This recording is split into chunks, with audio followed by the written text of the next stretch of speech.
चौधरी साहब आए हैं। जी जनाब, क्या कहना चाहेंगे? जी, थैंक यू वेरी मच सचवाला साहब। मैं आपको रेगुलर सुनता हूँ। First of all I am not in, मैं पाकिस्तानी हूँ लेकिन मैं किसी एक मुसलमान मुल्क में रहता हूँ, इसलिए आपसे मेरा डायरेक्ट सवाल है 34-44 आयत के बारे में। सूरह सबा की आयत 44 है कि उसमें ये कहा गया है कि हमने आपको ऐसा स्क्रिप्चर दिया है जो उससे पहले किसी को नहीं दिया और आपसे पहले कोई डर सुनाने वाला नहीं आया।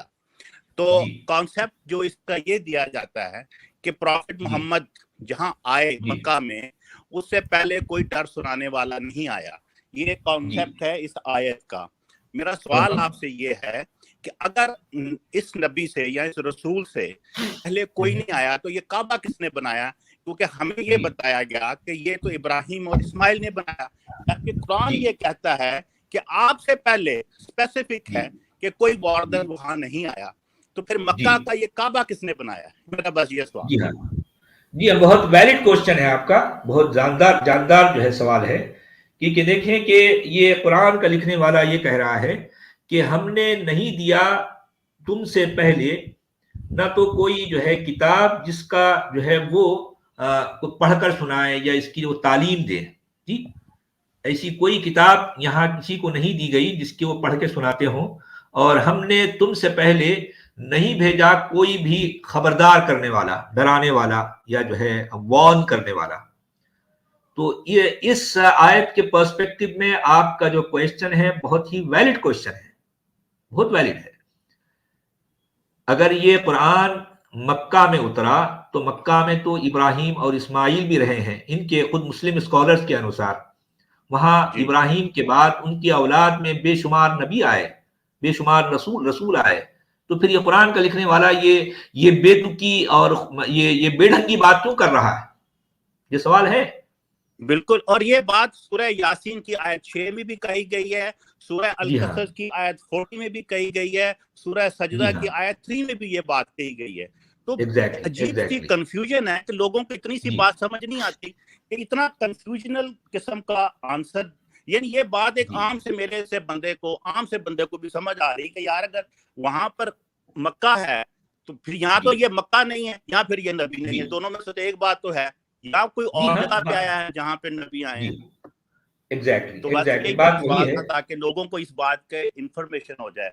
Thank you very much. मैं आपका टाइम नहीं लूंगा इससे बढ़कर, लेकिन मेरे आपका और आपने इसको एक्सप्लेन कर दिया। थैंक यू जी। जी हाँ, बहुत अच्छी बात, आपने बहुत वैलिड क्वेश्चन किया। ये सवाल वो है जिस पर गौर करना चाहिए मोमिनीन को, क्योंकि ये सारी बातें वो हैं जिन पर जो है गौर नहीं किया जाता, जिसको फोकस नहीं किया जाता।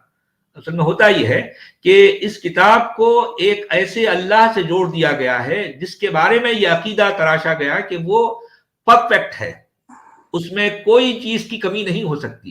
क्योंकि वो परफेक्ट है तो ये उसका कलाम है, तो ये किताब भी परफेक्ट है।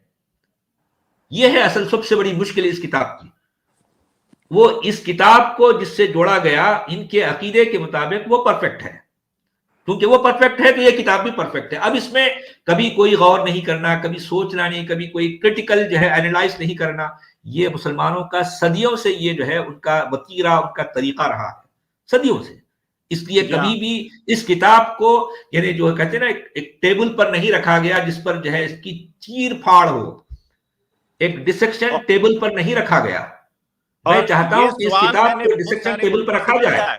मैंने ये सवाल बहुत सारे उलमा से किया और उनका जवाब ये होता है कि इब्राहिम और इस्माइल के बाद कोई नहीं आया है, इसलिए काबा उन्होंने बनाया। अब वो जबरदस्ती क्योंकि इस सिचुएशन से निकल नहीं पा रहे कि अब इसका जवाब क्या देते हैं, तो वो पर ये कहते हैं कि इब्राहिम और इस्माइल के बाद कोई नहीं आया, तो फिर यही आए। अरे भाई बात वही है ना, इब्राहिम और इस्माइल के बाद कहां कोई नहीं आया, को तैयार ही नहीं है।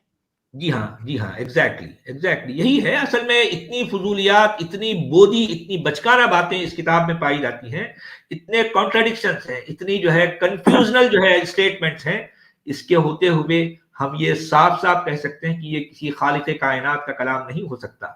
और अगर ये बात मान ली जाए कि इनसे पहले कोई इनको स्क्रिप्चर नहीं दिया गया, तो आप सूरह यूनुस ले लें, सूरह यूसुफ ले लें, सूरह इब्राहिम ले लें, सारी की सारी बाइबल से प्लेजराइज्ड है। यानी कि जिब्राइल वहां से वो उठाता था बाइबल से और कहता था ये जी अल्लाह हाँ। की वही है, वही कहानियां हैं जो कुरान में हैं। तो वो ऑलरेडी अगर करप्टेड बाइबल है तो वो कहानियां जी। ओरिजिनल कुरान में कैसे चली गई? जी मतलब हाँ। एक थोड़ी बहुत लैंग्वेज की चेंज है, स्क्रिप्चर तो वही आ जी गया ना फिर। जी हाँ। जी हाँ, स्टेटमेंट तो वही है। जी हाँ, सही कह रहे हैं आप। तो वही है। जी थैंक हाँ, यू सर, सही मैं बात। आपका टाइम लिया, चलिए, बहुत शुक्रिया, बहुत जी शुक्रिया। जी, बहुत शुक्रिया सर, बहुत अच्छा सवाल उठाया आपने। जी हाँ।